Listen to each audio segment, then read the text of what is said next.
জনবল আর সরঞ্জাম ঘাটতিতে দেশের উপজেলা স্বাস্থ্য কমপ্লেক্সগুলো নেই রোগ নির্ণয়ের সুযোগ, তালাবদ্ধ অপারেশন থিয়েটার, নিরুপায় মানুষ ছুটছে প্রাইভেট হাসপাতালে।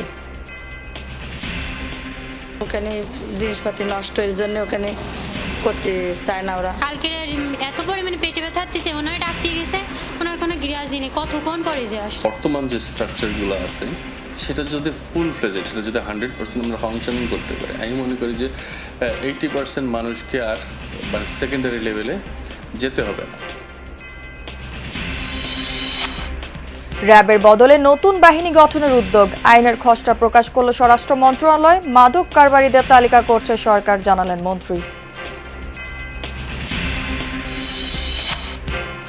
ভারতে বসে শেখ হাসিনা বক্তব্য বাংলাদেশের জন্য উদ্বেগের, বললেন পররাষ্ট্র প্রতিমন্ত্রী। দিল্লিকে সংবেদনশীল হওয়ার আহ্বান ঢাকার। নদীর পানি বেড়ে প্লাবিত তিস্তা তীরবর্তী জনপদ, দফায় দফায় জলমগ্নতায় কৃষির ব্যাপক ক্ষতি, মহাপরিকল্পনা বাস্তবায়নের দাবি। পানি এই দিয়ে আসি আস্তে বসিয়েছি, বৃষ্টির জন্য সব ফসলেই নষ্ট। শুনি যে বলে তিস্তে খরণ হইবে, তিস্তে শাসন হইবে, কোনো তিস্তের কোনো ইয়ে নেই।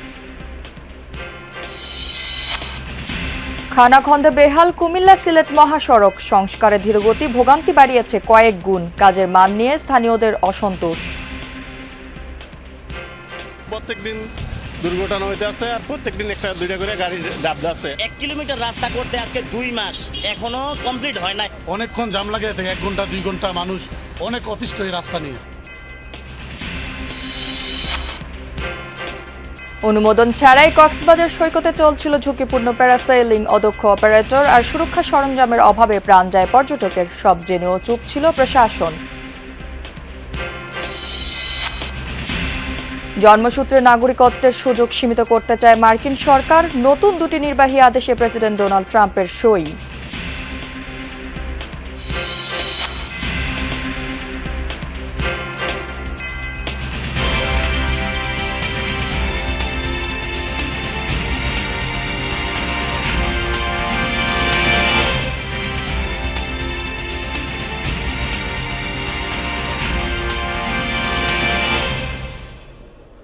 দর্শক আমন্ত্রণ যমুনা নিউজে, আপনাদের সাথে আমি আছি রাহেলা জ্যোতি।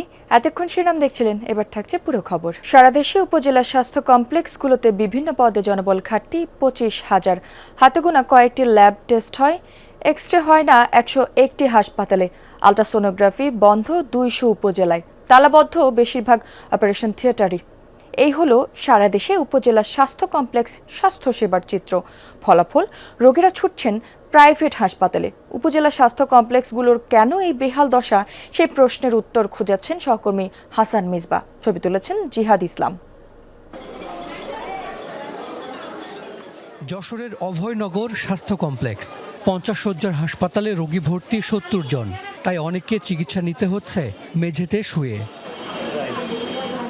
4 বছর আগে পরিত্যক্ত ঘোষণা করা ভবনেই প্যাথোলজি টেস্ট, ছোট্ট একটি কক্ষ, পরীক্ষা হয় মাত্র 19টি। প্রাথমিক কিংবা জরুরি অনেক পরীক্ষায় হয় না এখানে। এই হাসপাতালে আল্ট্রাসোনোগ্রাফি হয় না, অনেক পুরনো অ্যানালগ মেশিনে হয় এক্সরে। অ্যানেস্থেশিয়ার চিকিৎসক না থাকায় নিয়মিত হয় না অপারেশনও। জরুরি বিভাগে বেশ ভিড়, এমবিবিএস ডাক্তার নয়, রোগী দেখছেন স্বাস্থ্য সহকারী শোভন শাহরিয়ার হান্নান। ঘণ্টাখানিক পরে হাসপাতালের বাইরে বেসরকারি ফয়সাল ডায়াগনস্টিকে গিয়ে দেখা যায় অফিস সময়ে সেখানে রোগী দেখছেন তিনি। প্রেসক্রিপশনে তার নামের আগে লেখা ডাক্তার। এখন কত বাজে? 12টার সময় আপনি প্রাইভেট চেম্বারে কেন? আমার রোস্টার ডিউটি 11:30 পর্যন্ত ছিল, আমি সেটা শেষ করে তারপরে। কখনোই না, আপনি সকাল শিফটে থাকলে আপনার ডিউটি থাকবে 2:30 পর্যন্ত, আপনি অফিস টাইমে প্রাইভেট চেম্বারে কেন? এটা ভুল হয়েছে। সারা দেশে উপজেলা স্বাস্থ্য কমপ্লেক্স 433টি, সব উপজেলায় এক্সরে, আল্ট্রাসোনোগ্রাফি ও ইসিজি হয় না। যন্ত্র না থাকা বা অচল থাকায় 101 হাসপাতালেই হয় না এক্সরে, মাত্র 237টি উপজেলায় হয় আল্ট্রাসোনোগ্রাফি। আর নানা সংকটে 70 উপজেলা হাসপাতালে হয় না ইসিজি। 80 ভাগ উপজেলায় চলে না অপারেশন থিয়েটার। অলস পড়ে আছে কোটি কোটি টাকার যন্ত্রপাতি। আমরা অনেক গরিব মানুষ, আমাদের মধ্যে এখানে পরীক্ষা যদি হতো আমরা খুব ভালো পেতাম। আলট্রা নাই, বাইরে থেকে গরিব প্রাইভেট যেগুলো আপনার ডায়াগনোসিস সেন্টার আছে ওখান থেকে আমাদের করা হয়। মনে করেন একটা ডেলিভারি রুগী মরে গেল, তা এসে ওই ডাকতে আসে, আইসারা জানি দে। কালকে এত পরিমাণে পেটে ব্যথা হচ্ছে, ওনারা ডাকতে গেছে, ওনার কোনো গিরাজ নেই, কতক্ষণ পরে যে আসলো। 400-500 টাকার ভিতরে রক্ত টেস্ট, প্রস্রাব টেস্ট এগুলো এখানে হয়, আর বাদ বাকি বড় যেগুলো লাগে সেগুলো সব বাইরে থেকে করানো লাগে। তবে সবচেয়ে বড় সংকট জনবল ঘাটতি। ৬৯,০০০-এর মধ্যে ২৫,০০০ পদই খালি। শুধু জুনিয়র কনসালটেন্টের ২,০০০ পদ শূন্য। শহর থেকে হাসপাতাল যত দূরে, সেখানে জনবল তত কম। আমরাও খানিকটা বিব্রত, সত্যি কথা যা, কারণ আমার এত বড় একটা প্রতিষ্ঠানে আমার এত রোগীর আনাগোনা হচ্ছে, আমি সব টেস্ট করতে পারছি না। হেলথ কমপ্লেক্সের যে ইনফ্রাস্ট্রাকচার আছে এটা যদি ফুলফিল থাকতো, যে পরিপূর্ণভাবে থাকতো, আমার মনে হয় 80% রেফারেল রোগী কমে যেত। বর্তমান যে স্ট্রাকচারগুলো আছে সেটা যদি ফুল ফ্লেজেড, এটা যদি 100% আমরা ফাংশনিং করতে পারি, আমি মনে করি যে 80% মানুষকে আর মানে সেকেন্ডারি লেভেলে যেতে হবে না। এখানেই শেষ নয়। উপজেলা স্বাস্থ্য কমপ্লেক্স পিছিয়ে থাকার আরেকটি বড় কারণ হাসপাতালের নাকের ডগায় গড়ে ওঠা অসংখ্য ক্লিনিক, ডায়াগনস্টিক। বেশিরভাগই শেয়ার বা মালিকানা আছে স্বাস্থ্যকর্মীদের। রোগী পাঠালে পকেটে ঢোকে কমিশন। ফলে স্বাস্থ্য কমপ্লেক্সের সংকট যত বেশি, ক্লিনিক ডায়াগনস্টিকের ব্যবসা তত জমজমাট। এই প্রতিষ্ঠানের নাম এবি ডায়াগনস্টিক। অভয়নগর স্বাস্থ্য কমপ্লেক্স থেকে এর দূরত্ব 10 হাতের বেশি নয়। এখন দুপুর 1টা এখনও বাজে নাই। এই ডায়াগনস্টিকের রিসেপশনে এসে আমরা দেখতে পেয়েছি 20 জনেরও বেশি রোগী এখানে অপেক্ষা করছেন নানা ধরনের পরীক্ষা নিরীক্ষার জন্য। যে পরীক্ষাগুলো সরকারি হাসপাতালেই হয়, এমন অনেক ধরনের পরীক্ষার জন্য এই সব রোগীদের পাঠানো হয়েছে এই বেসরকারি ডায়াগনস্টিক সেন্টারে।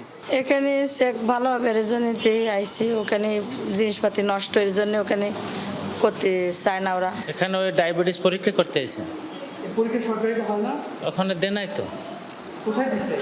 এখানে দিছে। এটা তো সরকারিতেই হয়। হ্যাঁ, এখানে আসছেন কেন? এইখানে পাঠাই দিল। ডাক্তার দেখাইছি, ডাক্তার আসতে বলেছে তাই। প্রতি উপজেলায় কয়েক লাখ মানুষের স্বাস্থ্যসেবার দায়িত্ব স্বাস্থ্য কমপ্লেক্সের। স্বাধীনতার 54 বছরেও কাঙ্ক্ষিত সেবা দিতে পারছে না এই প্রতিষ্ঠান। ফলে মফস্বলের মানুষ সেবা পায় আংশিক। এটা কারণ কি? অব্যবস্থাপনা, অপরিকল্পিত ব্যবস্থাপনা। এবং এটার মূলে আমি বলবো যে আমাদের যারা পরিকল্পনার দায়িত্বে এবং প্রশাসনের যারা দায়িত্বে আছেন তারা বেশিরভাগ চিকিৎসকরা। এই অবস্থায় 1 লাখ স্বাস্থ্যকর্মী নিয়োগের পাশাপাশি সেবার পরিধি বাড়ানোর কথা জানাচ্ছেন স্বাস্থ্যমন্ত্রী। উপজেলা স্বাস্থ্য কমপ্লেক্সগুলিকে আমরা নতুনভাবে 50 শয্যা থেকে 101 শয্যায় উন্নীত করতেছি। সেখানে প্যাথোলজি ডিপার্টমেন্ট হবে এবং সেই প্যাথোলজি করার জন্য অলরেডি আমরা কার্যক্রম গ্রহণ করেছি। সেখানে অনেকগুলি টেস্ট করার মতন মেশিনারি যেটা দেওয়ার কথা, ইকুইপমেন্টস, আমরা সেই ব্যবস্থা করতেছি অর্থবর্ষ থেকে। সারা দেশের উপজেলা স্বাস্থ্য কমপ্লেক্সগুলোতে প্রতিদিন 1.5 লাখের বেশি মানুষ আউটডোরে সেবা নেয়। হাসপাতালের শয্যা 20,876টি, তবে রোগী ভর্তি থাকে 22,000-এর বেশি। হাসান মিসবাহ, যমুনা নিউজ, ঢাকা। র্যাব বিলুপ্ত করে নতুন বাহিনী গঠনের লক্ষ্যে স্পেশাল রেসপন্স ব্যাটালিয়ন এসআরবি আইন 2026-এর খসড়া প্রকাশ করা হয়েছে। এ বিষয়ে সর্বসাধারণের মতামত নেওয়া হবে। বৃহস্পতিবার বিকেলে স্বরাষ্ট্র মন্ত্রণালয়ের ওয়েবসাইটে এই খসড়া প্রকাশ করা হয়। সবার মতামতের পর খসড়া চূড়ান্ত করে মন্ত্রিসভায় পাঠানো হবে। মন্ত্রিসভার বৈঠকেও সংযোজন বিয়োজন হতে পারে। দ্রুতই মন্ত্রিসভার বৈঠকে প্রস্তাবিত আইন তোলা হবে। মন্ত্রিসভার অনুমোদনের পর সংসদ অধিবেশনে এটি পাশ হতে পারে। খসড়ায় বাংলাদেশ পুলিশের অধীনে বিশেষায়িত ইউনিট হিসেবে এসআরবি গঠনের প্রস্তাব রাখা হয়েছে। একই সঙ্গে বাহিনীর দায়িত্ব, অভিযান পরিচালনার ক্ষমতা, মামলা তদন্ত, সদস্যদের শৃঙ্খলা ও নাগরিক অভিযোগ নিষ্পত্তির বিধান অন্তর্ভুক্ত করা হয়েছে।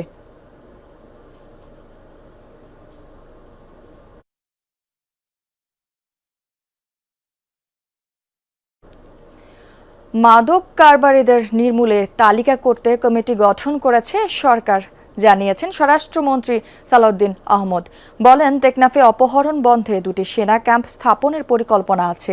বৃহস্পতিবার রাতে কক্সবাজারের হিলডাউন সার্কিট হাউসে মাদক প্রতিরোধ ও আইন শৃঙ্খলা উন্নয়ন সংক্রান্ত সভা শেষে তিনি এসব কথা বলেন। স্বরাষ্ট্রমন্ত্রী জানান, দীর্ঘদিন ধরে বন্ধ থাকা নাফ নদীতে মাছ আহরণ লক্ষ্যে জেলে ও নৌকাগুলোকে নিবন্ধনের আওতায় আনা হবে। রোহিঙ্গা ক্যাম্পের সিসিটিভি ক্যামেরাগুলো পুনরায় চালুর নির্দেশনা দেন মন্ত্রী। মাদক চোরা কারবারি, মাদক ব্যবসায়ী যারা মূল হোতা, তাদের একটা নির্মোহ তালিকা, সেই টাস্কফোর্স কমিটি সেটা করবে। তার উপর ভিত্তি করে আমরা পরবর্তী কার্যক্রম গ্রহণ করব এবং মাদক নির্মূলের জন্য আমরা অন্যান্য যে সমস্ত সিদ্ধান্ত নিয়েছি তার মধ্যে বিভিন্ন রুটে মাদক চোরাচালান হয়, যে সমস্ত রুটে, সেই সমস্ত রুটে আমরা ক্যাম্প স্থাপন করার ব্যবস্থা নিয়েছি। ভারতের মাটিতে বসে স্বৈরাচারী ও ফ্যাসিবাদীদের দেশ বিরোধী কথা উদ্বেগজনক। এমন উদ্বেগ জানিয়ে পররাষ্ট্র প্রতিমন্ত্রী শামা ওবায়েদ বলেন, দিল্লিকেই সিদ্ধান্ত নিতে হবে তাদের পররাষ্ট্রনীতি কেমন হবে। তবে বাংলাদেশ ভারত দুই দেশের জনগণের স্বার্থে পারস্পরিক শ্রদ্ধা ও সম্মানের সম্পর্ক প্রত্যাশা করে ঢাকা। কিন্তু যে বিষয়ে জুলাই যোদ্ধা ও বাংলাদেশের মানুষকে ব্যথিত করে, সে বিষয়ে ভারত সরকারকে সংবেদনশীল হতে হবে। বৃহস্পতিবার সন্ধ্যায় পররাষ্ট্র মন্ত্রণালয়ে এক ব্রিফিংয়ে প্রতিমন্ত্রী এসব কথা বলেন। ৫ আগস্ট দিল্লিতে গণমাধ্যম কর্মীদের এক অনুষ্ঠানে ভার্চুয়ালি যোগ দেন দণ্ডপ্রাপ্ত ও পলাতক সাবেক প্রধানমন্ত্রী শেখ হাসিনা। সেখানে তিনি বাংলাদেশের রাজনৈতিক পরিস্থিতি, জুলাই আন্দোলন ও হত্যাকাণ্ড এবং আওয়ামী লীগের দলীয় অবস্থান তুলে ধরেন। এ ঘটনার পরপরই তীব্র ক্ষোভ জানিয়ে বিবৃতি দেয় ঢাকা। পররাষ্ট্র মন্ত্রণালয়ের বিবৃতিতে বলা হয়, এই আয়োজনের মাধ্যমে পলাতক ও আদালতে দণ্ডপ্রাপ্ত গণহত্যার আসামি শেখ হাসিনা ও তার অনুচরেরা বাংলাদেশ ও এদেশের জনগণের বিরুদ্ধে বিষোদ্গার করেছেন। অথচ ওই অনুষ্ঠান আয়োজনের সম্ভাব্য প্রভাব সম্পর্কে আগেভাগেই ভারত সরকারকে অবহিত করা হয়েছিল।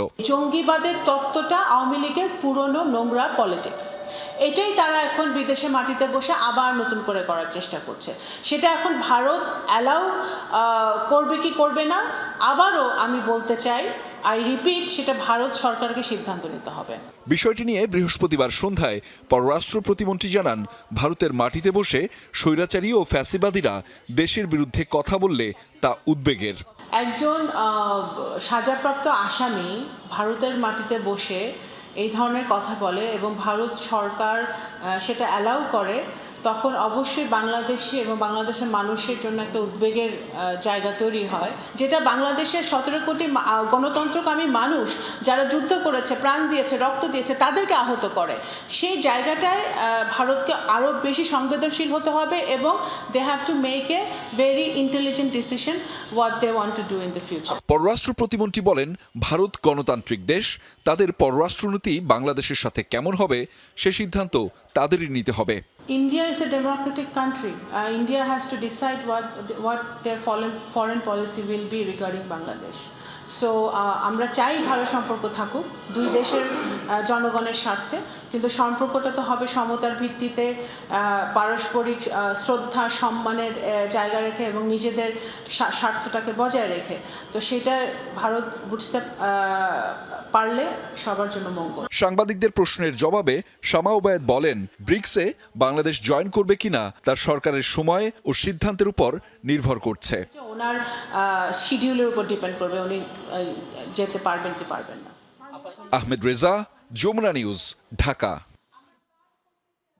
চলতি মৌসুমে 7 দফা বেড়েছে তিস্তা নদীর পানি, প্রতিবারই অতিক্রম করেছে বিপদসীমা। এতে যথারীতি প্লাবিত হয়েছে নদী অববাহিকার চর ও নিম্নাঞ্চল। নাস্তানাবুদ নদীপাড়ার মানুষ, সবচেয়ে বেশি ক্ষতি হয়েছে কৃষি খাতে।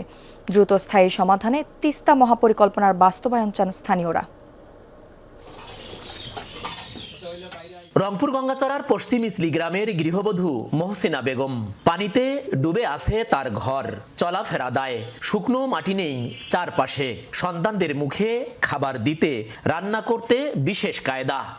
পানি নামি যাওয়ার পর আমরা নিচে চুলে নামাই, কিন্তু এই পানি যখন ওঠে তখন তো ওই যে উড়ুনের উপরে চুলে রাখছি, দেখেন না এত কোন হয়েছিল পানি, এই যে আসি আস্তে আস্তে বসিয়েছি। চলতি সপ্তাহেও তিস্তার জল ওঠে বিপদসীমার 13 সেন্টিমিটার ওপরে। গেল 2.5 মাসের মধ্যে অন্তত 7 দফায় বেড়েছে তিস্তার পানি। অববাহিকার চর ও নিম্নাঞ্চলের শত শত ঘর হয়েছে জলমগ্ন, বারবার ডুবে নষ্ট হয়েছে জমির ফসল। রাস্তাঘাটের অবস্থাও নাজুক। বৈশাখ মাস থেকে পর্যন্ত তিস্তা নদীর বন্যায় আমরা ডুবে আছি। মাছ সব ভেসে গেছে এবার, আর মোটামুটি বৃষ্টির জন্য সব ফসলেই নষ্ট। আবাদের ক্ষতি, আবার ফেরে এই জমা জমি এই যে ভেঙে যায়, পানি বেরিয়ে হইলে গেলে জায়গায় জায়গায় রাস্তা উল্টে যায়। যুগের পর যুগ ধরে নদী পারের মানুষকে এভাবে নিঃস্ব করেছে তিস্তা। বারবার ঘুরে দাঁড়ানোর লড়াইয়ে ক্লান্ত মানুষের দাবি তিস্তা মহাপরিকল্পনা বাস্তবায়নের। খালি আইসেন আর আমাকে দুঃখ দিবে, বেশি তো আর ভাল করে আইসেন না, এই দুঃখ দিবে আইসেন। নদীর খোরণ হয়, নদী তো আর খোরণ হয় না, 3 বছর থেকে চলছে এইভাবে। মরা ভাগ্যে আমার এটা ভাই আজীবন আমাকে বুঝাই যায় নদী খোরণ হইবে, ওই খোরাই হয়। শুনি যে বলে তিস্তে খোরণ হইবে, তিস্তে শাসন হইবে, কোনো তিস্তের কোনো ইয়ে নেই, খালি ছবি তুলি নিয়ে যাইতেছে, কোনো কামের কোনো উদ্দেশ্য ইয়ে নেই। বন্যা পূর্বাভাস ও সতর্কীকরণ কেন্দ্রের তথ্য মতে আবারও ভারী বৃষ্টিপাত হতে পারে। শঙ্কা আবারও বাড়বে তিস্তার জল। 3 থেকে 4 মাস তিস্তা অববাহিকার হাজার হাজার মানুষ এভাবেই পানির সাথে যুদ্ধ করে বেঁচে থাকেন। গেল প্রায় 2 দশক ধরে এই বিবর্ণ দশা থেকে মুক্তির জন্য তারা তিস্তা মহাপরিকল্পনা বাস্তবায়নের দাবি জানালেও সরকারে থাকা পক্ষগুলো শুধু আশ্বাসই দিয়েছে। এখন পর্যন্ত মেলেনি ন্যূনতম কোনো সমাধান। সরকার মাঝারুল মান্নান, যমুনা নিউজ, রংপুর। দেশি বিদেশি বিনিয়োগ আকর্ষণে বাজেটে বিভিন্ন সুবিধা দিয়েছে সরকার। রফতানি বাড়াতে কর ছাড় সহ নানা খাতে এসেছে বড় পরিবর্তনের ঘোষণা। 14 দিনে ব্যবসা শুরু, বিদেশি বিনিয়োগকারীদের দ্রুত মুনাফা নিয়ে যাওয়া সহ আরও অনেক নীতি সহজ করার কথাও জানানো হয়েছে। বৃহস্পতিবার বিডা ও এনবিআর এর 2026-এর বাজেট পরিবর্তনের সেমিনারে এসব তথ্য তুলে ধরা হয়। তবে শিল্প উদ্যোক্তারা জানান, গ্যাস, জমি, ডলার সংকট ও নীতিগত অনিশ্চয়তার পুরনো সমস্যাগুলো এখনও পুরোপুরি কাটেনি। একটি শিল্পাঞ্চলের এই ফাঁকা জমি দেখে বোঝার উপায় নেই এখানে কারখানা দাঁড় করাতে কত বছর লাগতে পারে। কখনো আমদানি থেকে উৎপাদনে যেতে লেগে যায় দীর্ঘ সময়, যার নেপথ্যে রয়েছে বিভিন্ন লাইসেন্স ইস্যু, ভ্যাট ট্যাক্স সহ আরও নানা কারণ। এসব জটিলতা কাটিয়ে দেশে একটি বিনিয়োগ বান্ধব পরিবেশ গড়ে তুলতে চায় সরকার। দেশি বিদেশি উদ্যোক্তাদের আকর্ষণে বাজেটে রাখা হয়েছে শুল্ক ছাড় সহ বিভিন্ন প্রণোদনা। বৃহস্পতিবার বিডা ও এনবিআর এর 2026-এ বাজেট পরিবর্তনের সেমিনারে জানানো হয়েছে এসব তথ্য। আমাদের মূল সমস্যা করের হার নিয়ে নয়, বরং সমস্যা হলো কর জালের পরিধি নিয়ে। আমাদের করের হার বিশ্বের অন্যতম সর্বোচ্চ। বিশ্বব্যাংক ও IMF এর সাথে বৈঠকে বসলে এই বিষয়টি বারবার তুলে ধরা হয় এবং তারা এটি নিশ্চিত করে যে আমাদের এই ঘাটতি রয়েছে। সমাধানের চেষ্টায় আমরা এগিয়ে চলছি। রফতানি বহুমুখীকরণে 10টি নতুন খাতকে শুল্কমুক্ত আমদানির সুযোগ দেওয়া হয়েছে। এছাড়া রফতানি পণ্যে তুলে নেওয়া হয়েছে বাধ্যতামূলক 30% মূল্য সংযোজনের শর্ত, যা ক্ষুদ্র ও মাঝারি শিল্পকে আরও সমৃদ্ধ করে তুলবে। বড় অন্তরায় কি বিদেশিদের জন্য, সেটা হচ্ছে পলিসি কন্টিনিউটি নাই এবং পলিটিক্যাল কন্টিনিউটিও নাই। পলিসি কন্টিনিউটি যে আমরা দিতে চাই সরকার থেকে, এই সিগন্যালটা দেওয়ার সবচেয়ে শক্ত জায়গা হচ্ছে বাজেট। অর্থনীতিকে গতিশীল করতে বিশেষ নজর দেওয়া হচ্ছে কর ব্যবস্থায়। 5 থেকে 10 বছর মেয়াদী কর স্থিতিশীলতা রোডম্যাপও দিয়েছে সরকার। ইভি ও সোলার কম্পোনেন্টে 2031 পর্যন্ত সুবিধা, সোলার বিদ্যুৎ উৎপাদনে 2035 পর্যন্ত রাখা হয়েছে আয়কর অব্যাহতির সুযোগ। এছাড়া স্টার্টআপে পূর্ণ ভ্যাট অব্যাহতির ঘোষণা দীর্ঘমেয়াদী দীর্ঘমেয়াদী আস্থার বার্তা হিসেবে দেখা হচ্ছে। জ্বালানি সমস্যার সমাধানের জন্য একেবারে highest position of the government থেকে শুরু করে প্রত্যেকেই, আমাদের মাননীয় প্রধানমন্ত্রী থেকে শুরু করে প্রত্যেকেই খুব ডিলিজেন্টলি এটাকে ফলো করছেন। ব্যাংকের লোন পরিশোধ করতেই হচ্ছে, কিন্তু ওনারা গ্যাস পাচ্ছেন না। ওনাদের সরকার থেকে যে সার্ভিস চার্জগুলো আমাদের কাছ থেকে নেওয়া হয়, সেগুলোতে কি কোনো ধরনের ছাড় দেওয়া যায় কিনা, সেটা কিন্তু আমরা অ্যাক্টিভলি কনসিডার করার সিদ্ধান্ত নিয়েছি। বিডার তথ্য অনুযায়ী তাদের নীতিগত প্রস্তাবনার 82% এবং নিয়ন্ত্রণ মুক্তি প্রস্তাবনার 63% এবারে বাজেটে অন্তর্ভুক্ত হয়েছে। তবে মাঠ পর্যায়ে এর পরিবর্তন কতটা বাস্তবায়ন হয়, সেটাই এখন মূল চ্যালেঞ্জ। শাহজিন অন্তরা, যমুনা নিউজ, ঢাকা। বাংলাদেশ থেকে কৃষি শ্রমিক নিতে আগ্রহ প্রকাশ করেছে ওমান সরকার। বৃহস্পতিবার ওমান অবজারভার এ তথ্য নিশ্চিত করে। বাংলাদেশ থেকে কৃষিলব্ধ জ্ঞান ও অভিজ্ঞতাকে কাজে লাগাতে চায় মধ্যপ্রাচ্যের দেশটি। এজন্য বাংলাদেশ থেকে কৃষি শ্রমিক নিতে ইচ্ছুক এমন ওমানি কৃষকদের কাছ থেকে আবেদন চেয়েছে দেশটির কৃষি সমিতি। তবে তাদের মানতে হবে 5টি শর্ত। প্রয়োজনীয় কাগজপত্র ও শর্তগুলো পুরোপুরি পূরণ না হলে আবেদন বাতিল বলে গণ্য হবে। বিজ্ঞপ্তিতে মোট কতজন শ্রমিক নেওয়া হবে বা কবে থেকে তারা ওমানে কাজ করবেন সে বিষয়ে কোনো তথ্য প্রকাশ করা হয়নি। শ্রমিক নিয়োগের বিষয়ে দালালদের সাথে লেনদেন না করার পরামর্শ দিয়েছেন ওমানের প্রবাসী বাংলাদেশিরা।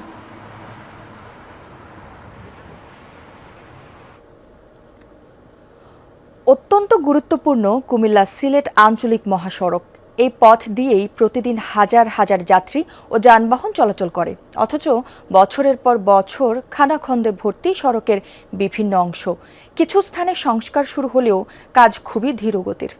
তাতে দুর্ভোগে বেড়েছে অতীতের তুলনায় কয়েক গুণ বেশি। সহকর্মী খোকন চৌধুরী প্রতিবেদনের দ্বিতীয় পর্বে দেখুন বিস্তারিত। ক্যামেরায় ছিলেন জিহাদুল ইসলাম। কুমিল্লা সিলেট আঞ্চলিক মহাসড়কের ময়নামতি থেকে কোম্পানিগঞ্জ পর্যন্ত 21 কিলোমিটার সড়কের চিত্র প্রায় একই। কোথাও খানাখন্দ, কোথাও উঠে গেছে কার্পেটিং। বৃষ্টির পানি জমে থাকায় অনেক স্থানেই গর্তের গভীরতাও বোঝা দেয়। ঝুঁকি নিয়েই চলাচল করছে বাস, ট্রাক, কাভার্ড ভ্যান, সিএনজি ও মোটরসাইকেল। সমালোচনার মুখে বছরখানেক আগে কয়েকটি জায়গায় শুরু হয়েছে সংস্কার, তবে কাজের গতি এতটাই ধীর যে এক লেন বন্ধ থাকায় অন্য লেনে দীর্ঘ যানজটের সৃষ্টি হচ্ছে।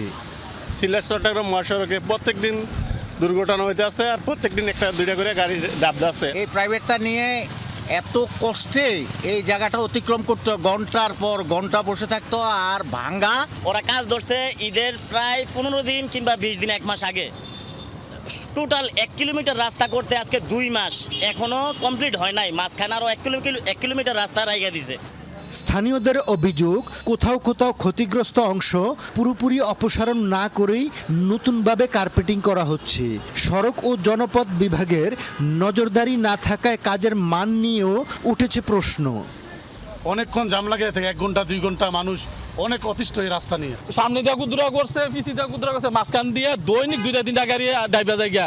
কাজটা আপনার দ্রুত হইতেছে না, কাজটা অনেক স্লো হইতেছে। এই বিষয়ে সুনির্দিষ্ট কোনো তথ্য দেননি সড়ক ও জনপথ বিভাগের নির্বাহী প্রকৌশলী। দাবি, ক্ষতিগ্রস্ত 21 কিলোমিটার অংশ 5টি প্যাকেজে সংস্কার করা হচ্ছে, যার আনুমানিক ব্যয় 125 কোটি টাকা। সেটি নির্ধারিত সময়ের মধ্যেই শেষ হবে জানান তিনি। আপাতত হচ্ছে রাস্তা এখন 5.5 মিটার আছে, এখান থেকে আমরা হয়তো আপনার 10.3 মিটার চড়া করব। এটা অলরেডি কাজ শুরু হয়ে গেছে, টেন্ডার হয়ে গেছে। আমরা এই চলমান বর্ষাটা শেষ হলেই ঠিকাদার মাঠে নেমে যাবে।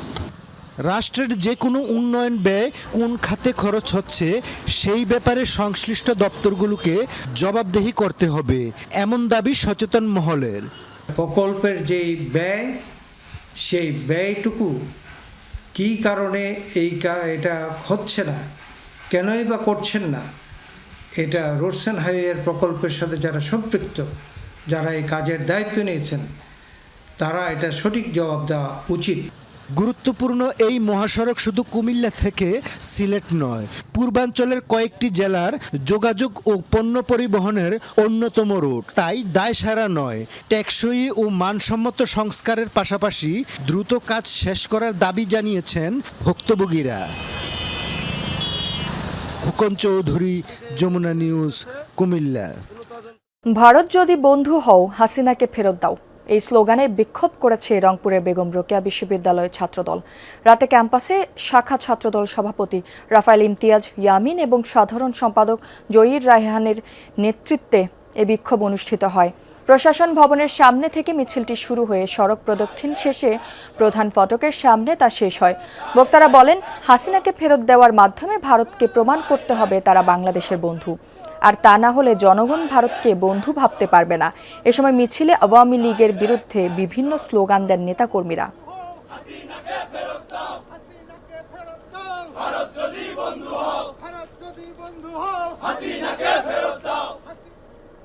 লক্ষ্মীপুরের মেঘনা নদী থেকে অবাধে অবৈধ বালু তুলছে একটি চক্র। এতে নদী ভাঙনের কবলে পড়ে ভিটেমাটি ও ফসলি জমি হারাচ্ছেন স্থানীয়রা। এমন অবৈধ কার্যক্রম বন্ধে প্রশাসনের নেই তৎপরতা। দ্রুত বালু তোলা বন্ধের দাবি ভুক্তভোগীদের।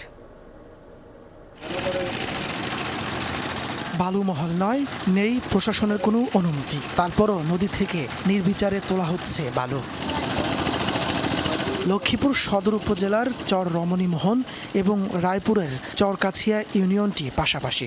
মেঘনার প্রায় 20 কিলোমিটার এলাকা জুড়ে চলছে বালু তোলার মহোৎসব। 10টিরও বেশি ড্রেজার দিয়ে দিনরাত বালু তোলা হচ্ছে। স্থানীয়দের অভিযোগ, অপরিকল্পিতভাবে বালু তোলায় ভাঙছে নদীর পাড়, বিলীন হচ্ছে আশপাশের ফসলি জমি, ঘরবাড়ি।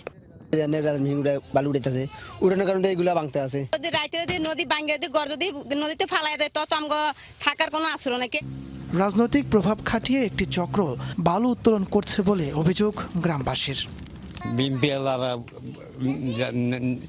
ছোটখাটো নেত্রী যারা বালু উঠেতে আছে এরা তো কেউ বাধা দিলেও হয় না। এই বালুর গতিকে আমরা মনে করি এই অবস্থায় আমরা অস্থায়ীভাবে আছি। এই বালু যায় কই আর আমরা থাই কই। নদী থেকে বালু উত্তোলনের বিষয়টি অকপটে স্বীকারও করলেন অভিযুক্তরা।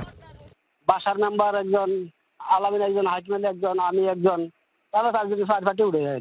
আবুল সিলের একখান আছে, আলামিনের একখান আছে, আমার একখান আছে। দলীয় বলা বাইনে চালায় দলীয় বলা বাইনে চা পানি করে যাওয়া হয়।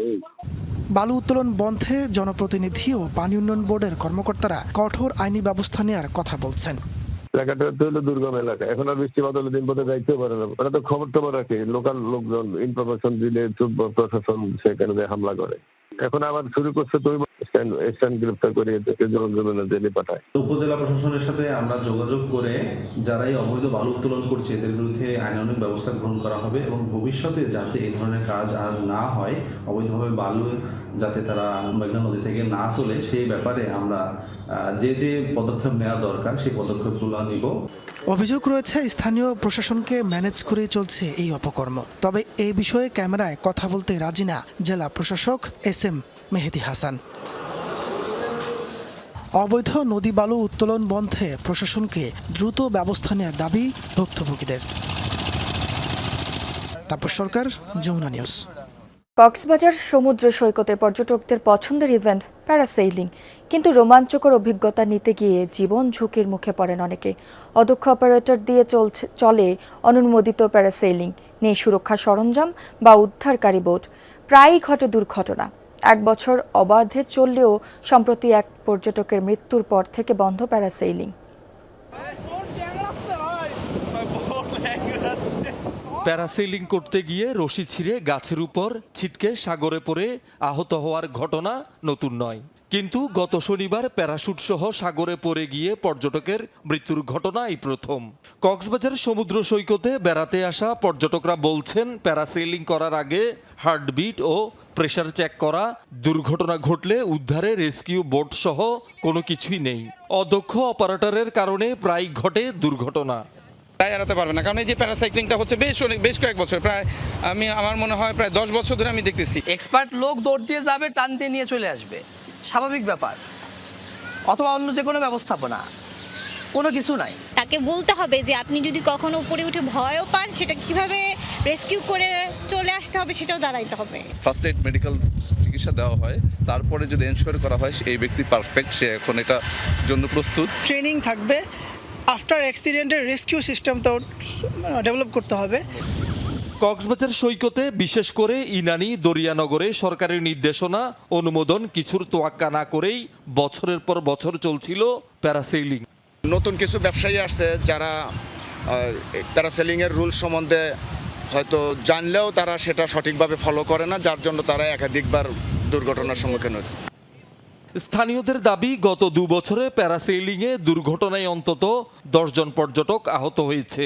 প্রতিটি ঘটনার পর নিরাপত্তা, অদক্ষতা এবং বৈধতা নিয়ে প্রশ্ন উঠলেও কোনো ব্যবস্থা নেয়নি প্রশাসন। তাদের প্রযুক্তিগত কোনো সহায়তা নাই, বিদেশ থেকে প্রশিক্ষণপ্রাপ্ত কোনো কর্মচারী নিয়ে সেদিন প্যারাশুট করে নেয়, যার কারণে প্রতিনিয়ত এই ঘটনাগুলো ঘটছে। যথাযথ আপনার পরীক্ষা করে তাকে অনুমতি দেওয়া উচিত।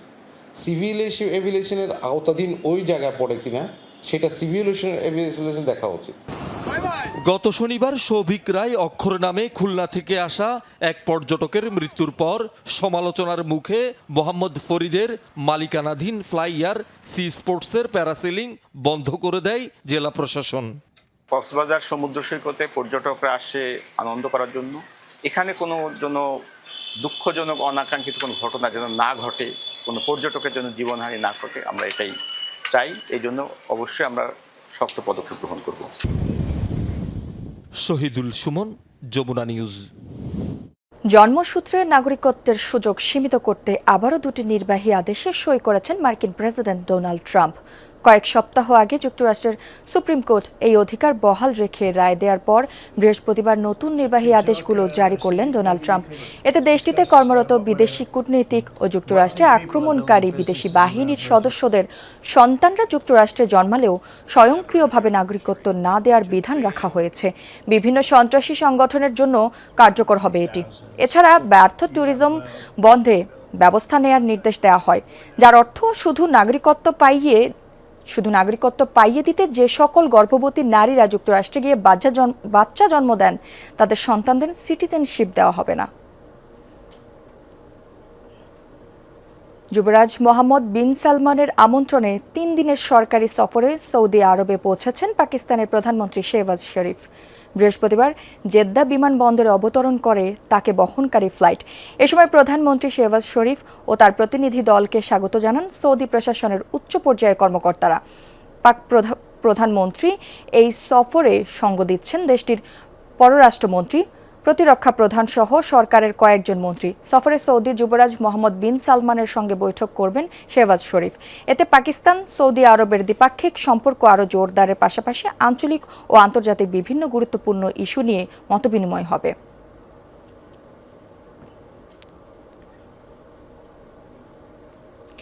মিশিগানে ডেমোক্রেটিক পার্টির প্রাইমারিতে ইসরায়েলপন্থী প্রার্থীর পরাজয়ের পর আলোচনায় লবিস্ট গ্রুপ আইপ্যাক। আলোচিত সমালোচিত এই প্রতিষ্ঠানটির কাজ মূলত মার্কিন সরকারের বিভিন্ন নীতি ইসরায়েলের পক্ষে রাখা। সেই লক্ষ্যে মার্কিন রাজনীতিতেও প্রভাবশালী বলয় তৈরি করেছে তারা। ইসরায়েলপন্থী প্রার্থীদের বিজয়ী করতে বিপুল অর্থ খরচ করে আইপ্যাক। তাদের এই ভূমিকায় নির্বাচনের স্বচ্ছতাকে প্রশ্নবিদ্ধ করার অভিযোগও রয়েছে। যুক্তরাষ্ট্রের মিশিগান অঙ্গরাজ্যের ডেমোক্রেটিক পার্টির সিনেটর প্রার্থী বাছাইয়ে আব্দুল আল সায়েদের জয় এখন আলোচনার তুঙ্গে। কেবল প্রতিদ্বন্দ্বী প্রার্থীকেই নয়, তিনি হারিয়েছেন যুক্তরাষ্ট্রের সবচেয়ে প্রভাবশালী ইসরায়েলপন্থী lobbying group American Israel public affairs committee বা আইপ্যাককে। কারি ডলার খরচ করেও নিজেদের পছন্দের প্রার্থী হ্যালি স্টিভেন্সকে জেতাতে পারেনি আইপ্যাক। এবার মূল নির্বাচনে সাইয়েদের বিরুদ্ধে রিপাবলিকান প্রার্থী মাইক রজার্সকে জেতাতে কয়েক কোটি ডলার খরচের পরিকল্পনা করছে সংগঠনটি। কেন মিশরীয় বংশোদ্ভূত মুসলিম প্রার্থীকে হারাতে মরিয়া আইপ্যাক, তাদের কাজই বা কি? যুক্তরাষ্ট্রে ইসরায়েলি প্রভাব বাড়াতে 1954 সালে প্রতিষ্ঠিত হয় American Zionist committee for public affairs. 5 বছর পর যার নাম পরিবর্তন করে রাখা হয় আইপ্যাক। সংগঠনটির দাবি, বর্তমানে তাদের সদস্য 60 লাখের বেশি। আইপ্যাক মূলত ওয়াশিংটনের নীতি যাতে তেল আবিবের পক্ষে থাকে সেটি নিশ্চিতে কাজ করে।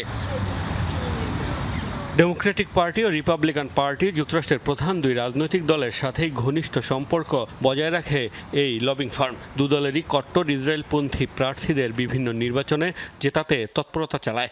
এসব প্রার্থীর পেছনে খরচ করে অঢেল অর্থ।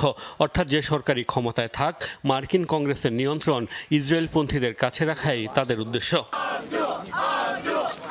2024 সালে মার্কিন প্রেসিডেন্ট নির্বাচনের বছর ইসরায়েলকে শর্তহীন সমর্থন দেওয়ার শর্তে 361 জন প্রার্থীকে 53 মিলিয়নের বেশি অনুদান দিয়েছে আইপ্যাক। এছাড়াও বিভিন্ন প্রার্থী নির্বাচনী প্রচারণাতেও বিপুল অর্থ ব্যয় করেছে তারা।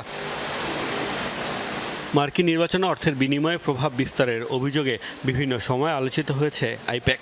বিশ্লেষকদের মত, সম্প্রতি তাদের প্রভাব কমতে শুরু করেছে, যার প্রমাণ মিশিগানে আইপ্যাক সমর্থিত প্রার্থীর পরাজয়। মোস্তফা মাহমুদ, যমুনা নিউজ। খেলার খবর। জাতীয় স্টেডিয়াম সংলগ্ন এলাকা ঘিরে স্পোর্টস হাব তৈরির পরিকল্পনা রয়েছে সরকারের। তবে পরিদর্শনে এসে হতাশা প্রকাশ করেছেন আমিনুল হক। ময়লা আবর্জনা, মাদকের সহজলভ্যতা ও নিরাপত্তা নিয়ে শঙ্কিত যুব ও ক্রীড়া প্রতিমন্ত্রী। এদিকে স্টেডিয়াম কেন্দ্রিক বাণিজ্য স্থাপনার যাবতীয় তথ্য আগামী 1 সপ্তাহের মধ্যে জমা দিতে এনএসসিকে নির্দেশ দিয়েছে আমিনুল হক। পূর্ব ঘোষণা অনুযায়ী বৃহস্পতিবার বিকেলে জাতীয় স্টেডিয়াম সংলগ্ন এলাকা পরিদর্শনের সূচি ছিল যুব ও ক্রীড়া প্রতিমন্ত্রী আমিনুল হকের। তাই সকাল থেকে ছিন্নমূলদের সরিয়ে দেয়া কিংবা আবর্জনা অপসারণে তৎপরতা ছিল দায়িত্বরতদের। তবে শেষ রক্ষা হয়নি। স্টেডিয়াম চত্বর ঘিরে এমন অব্যবস্থাপনা নজরে আসে যুব ও ক্রীড়া প্রতিমন্ত্রীর, যে কারণে প্রকাশ করেন হতাশা। মাদক ও আইনশৃঙ্খলা নিয়ন্ত্রণে মোবাইল কোর্ট ও পুলিশ বক্স বসানোর কথা জানান আমিনুল হক। আমি খুবই হতাশ হচ্ছে এই কারণে, কারণ আমাদের ঐতিহ্যবাহী এই ঢাকা স্টেডিয়াম, আমাদের হকি স্টেডিয়াম বা অন্যান্য যে ক্রীড়া কমপ্লেক্সগুলো রয়েছে, ক্রীড়া অবকাঠামোগুলো রয়েছে, সেটিকে আসলে আমরা এখন পর্যন্ত সঠিকভাবে সংরক্ষণ করতে পারি নাই। মাদকসহ ছিনতাই, বিভিন্ন অপকর্ম এখানে হয়। আমরা এখানে মোবাইল কোর্ট থেকে শুরু করে ম্যাজিস্ট্রেট নিয়োগ করে আমরা পর্যায়ক্রমে আমরা এই স্টেডিয়াম পাড়ার পরিবেশটুকু ফিরে আনতে চাই। স্টেডিয়াম পাড়া ঘিরে বাণিজ্যিক স্থাপনায় শুভঙ্করের ফাঁকি নিজ চোখে অবলোকন করেন যুব ও ক্রীড়া প্রতিমন্ত্রী। এই সময় বিভিন্ন দোকানে গিয়ে ভাড়া প্রসঙ্গে প্রশ্ন করলে সদুত্তর দিতে পারেননি কেউ। আগামী এক সপ্তাহের মধ্যে দোকান ভাড়ার তালিকা সহ যাবতীয় তথ্য সংগ্রহে নির্দেশ দেওয়া হয়েছে জাতীয় ক্রীড়া পরিষদকে। আইনকে ব্যবহার করে সুবিধা ভোগের সময় ফুরিয়ে আসছে বলে সতর্ক করেন যুব ও ক্রীড়া প্রতিমন্ত্রী। এখানে এনএসসির যে রেভিনিউ পাওয়ার কথা, সেই রেভিনিউ এনএসসি পাচ্ছে না। তার মানে কি সরকার বঞ্চিত হচ্ছে।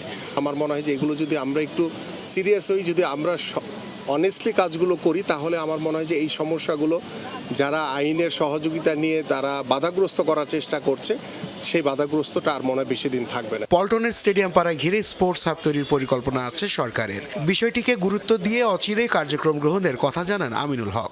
আমাদের মাননীয় প্রধানমন্ত্রীর যে নির্দেশনা, আমরা আমাদের এই টোটাল স্টেডিয়াম এলাকাটাকে একটি স্পোর্টস হাব হিসেবে আমরা তৈরি করতে চাই।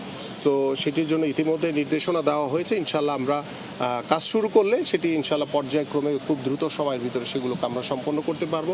দেশের ক্রীড়া ক্ষেত্রকে আরও বেশি বেগবান করতে ফেডারেশনগুলোকে এক ছাদের নিচে নিয়ে আসার পরিকল্পনার কথা জানান যুব ও ক্রীড়া প্রতিমন্ত্রী।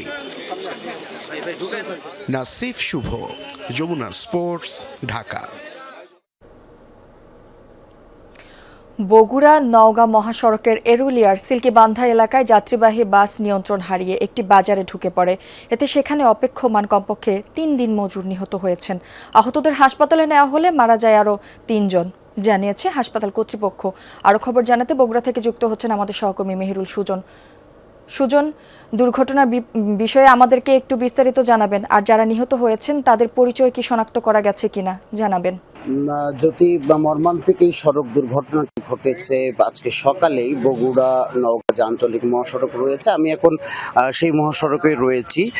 এই মহাসড়কের এরুলিয়া বাস স্ট্যান্ড যে এলাকাটি রয়েছে, সেখানে প্রতিদিন কিন্তু ফজরের নামাজের পর থেকেই প্রচুর শ্রমিক এখানে জড়ো হন জ্যোতি, এবং তারা বিভিন্ন যে ক্ষেত খামার রয়েছে সেই ক্ষেত খামারগুলোতে তারা দিনমজুর হিসেবে কাজ করেন।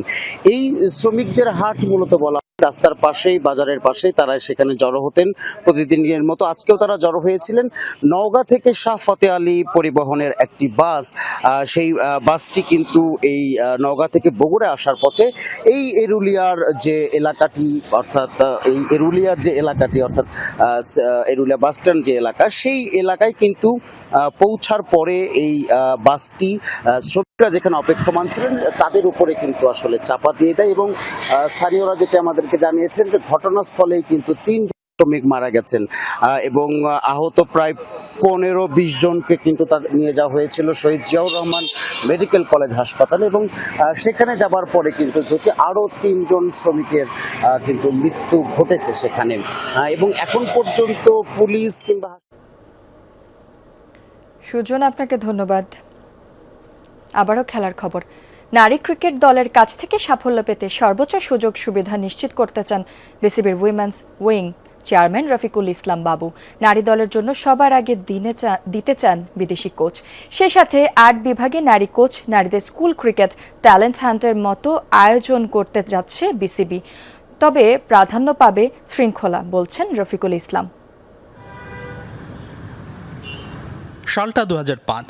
পাকিস্তান ক্রিকেট বোর্ড থেকে বিসিবির কাছে আসে নারী দলের সিরিজ আয়োজনের প্রস্তাব, কিন্তু বাংলাদেশের তখন নারী ক্রিকেট দল তো দূরে থাক, নারী ক্রিকেটের অস্তিত্বই ছিল না। তৎকালীন বিসিবির যুগ্ম সাধারণ সম্পাদক রফিকুল ইসলাম বাবুর কাঁধে তখন পড়ে নারী উইং আর দল গঠনের দায়িত্ব।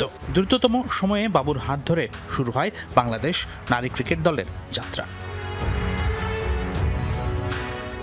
দীর্ঘ সময় পর বিসিবির পরিচালক নির্বাচিত হওয়া সেই রফিকুল ইসলাম বাবুর কাঁধে আবারও এসেছে নারী উইংয়ের দায়িত্ব। প্রচুর সম্ভাবনা থাকলেও প্রত্যাশিত পারফর্ম করতে না পারায় নারী ক্রিকেট দল নিয়ে বড় পরিকল্পনা করছেন অভিজ্ঞ এই সংগঠক। ইতিমধ্যে আপনি দেখেছেন আমি 8টি বিভাগে 8 জন মেয়ে কোচ নিয়োগ দেওয়ার জন্য বিজ্ঞপ্তি দিয়েছি এবং আমাদের স্কুল ক্রিকেটও ইনশাল্লাহ আগামী সিজন থেকে শুরু হবে। তো ট্যালেন্ট হান্টিং প্রজেক্ট শুরু হবে। তো এগুলি যদি আমরা করতে পারি আমাদের পাইপলাইনে কিন্তু অনেক ক্রিকেটার আসবে। এই মুহূর্তে নারী এমার্জিং দল আছে দক্ষিণ আফ্রিকা সফরে। এরপর নারী দল দুবাই যাবে সিরিজ খেলতে। সেখান থেকে ফিরেই জাপানে এশিয়ান গেমস। এরপর অস্ট্রেলিয়া ও নিউজিল্যান্ড সফরও আছে নারী ক্রিকেট দলের। আগামী বছর আছে ঘরের মাঠে অনূর্ধ্ব 19 বিশ্বকাপ। সব মিলে ব্যস্ততম ক্রিকেট শিডিউল। তাই তো সবার আগে নারী দলের জন্য একজন দক্ষ বিদেশি কোচ নিয়োগ দিতে চান রফিকুল ইসলাম। সেই সাথে দিতে চান আধুনিক সব সুযোগ সুবিধা। একজন ভালো কোচ আনলে, বিশেষ করে ফরেন রিক্রুট হতে পারে এটা, সে যদি আসে তাহলে মানে আমাদের মেয়েরা আরো ভালো করবে ইনশাল্লাহ। আলাদা সুইমিং পুল, আলাদা জিম মেয়েদের জন্য বা আলাদা প্র্যাকটিস মানে মাঠ তাদের জন্য, এগুলি এসেনশিয়াল হয়ে গেছে এবং তারা এখন এটা মানে দাবিদার একটা যে এটা আমাদের করতেই হবে এটা। এদিকে সাম্প্রতিক বছরগুলোতে মাঠের চেয়ে মাঠের বাইরের ইস্যুতে সবচেয়ে বেশি আলোচিত ছিল বাংলাদেশ নারী ক্রিকেট দল। নারী কেলেঙ্কারি, হাতাহাতির ঘটনা, ড্রেসিং রুমে গ্রুপিং হয়েছে বারবার হেডলাইন। নতুন চেয়ারম্যান বলছেন শৃঙ্খলাকে সবার আগে সবচেয়ে বেশি গুরুত্ব দেবেন তিনি। দুঃখজনক অধ্যায় এটা খেলাধুলার ক্ষেত্রে এগুলি আমরা কেউই বরদাস্ত করবো না এবং এগুলির ব্যাপারে আমরা একেবারে জিরো টলারেন্স। যেটা আপনারা ইতিমধ্যে দেখতে পেয়েছেন যে আমরা দুইজনকে বের করে দিয়েছি, সজল চৌধুরী এবং রুহুল আমিনকে। ইনশাল্লাহ এই উইমেন উইংকে কলঙ্কমুক্ত রাখার জন্য যত রকম ব্যবস্থা নেওয়া দরকার প্রত্যেকটি আমরা নিব।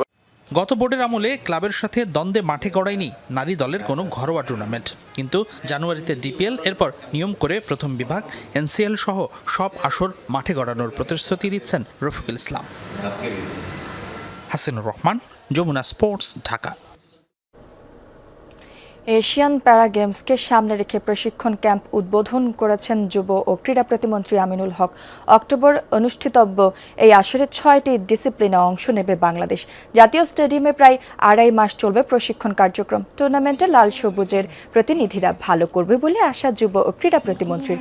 কঠোর অনুশীলনের মাধ্যমে নিজেদের গড়তে দৃঢ় প্রতিজ্ঞ বিশেষ চাহিদা সম্পন্ন অ্যাথলেটরা। 11 অক্টোবর জাপানের উদ্দেশ্যে দেশ ছাড়বে বাংলাদেশ প্যারালিম্পিক দল। সরকারের পক্ষ থেকে আমাদের মাননীয় প্রধানমন্ত্রী আগামী অক্টোবরে জাপানে হবে সেই উদ্দেশ্যে এবং আপনাদের একটা কমিটমেন্ট লাগবে। বিশ্বকাপ সহ ফিফার প্রতিযোগিতা বর্জনের হুমকি থেকে এখনও সরে আসেনি উয়েফা। ফিফা সভাপতি জিয়ান্নি ইনফান্তিনো বিতর্কিত পরিকল্পনা নিয়ে ক্ষমা চাইলেও ইউরোপিয়ান ফুটবল সংস্থাটি জানিয়েছে তাদের অবস্থানে কোনো পরিবর্তন আসেনি। গত মাসে ফিফা ঘোষণা দেয় তারা ফিফা ফরওয়ার্ড এন্টারপ্রাইজ নামে নতুন একটি বাণিজ্যিক প্রতিষ্ঠান গঠন করে সেটির 20% শেয়ার বেসরকারি বিনিয়োগকারীদের কাছে বিক্রির পরিকল্পনা করছে। ফিফার মতো অলাভজনক প্রতিষ্ঠানে বেসরকারি মালিকানা যুক্ত করার এই পরিকল্পনায় তীব্র প্রতিক্রিয়া দেখা দিয়েছে ফুটবল বিশ্বে। জরুরি সভায় বসে উয়েফার 55টি সদস্য সংস্থা সর্বসম্মতিক্রমে বিশ্বকাপ সহ ফিফার সব প্রতিযোগিতা বর্জনের সিদ্ধান্ত নেয়। চাপের মুখে গত শুক্রবার এফএফই পরিকল্পনা থেকে সরে আসে ফিফা। এরপর বুধবার মরক্কোয় ফিফার শীর্ষ নির্বাহীদের সঙ্গে সভায় ওই পরিকল্পনা কার্যক্রম ভুল ছিল বলে স্বীকার করেন ইনফান্তিনো। দর্শক, এই ছিল যমুনা নিউজে। এতক্ষণ যারা সাথে ছিলেন সবাইকে ধন্যবাদ।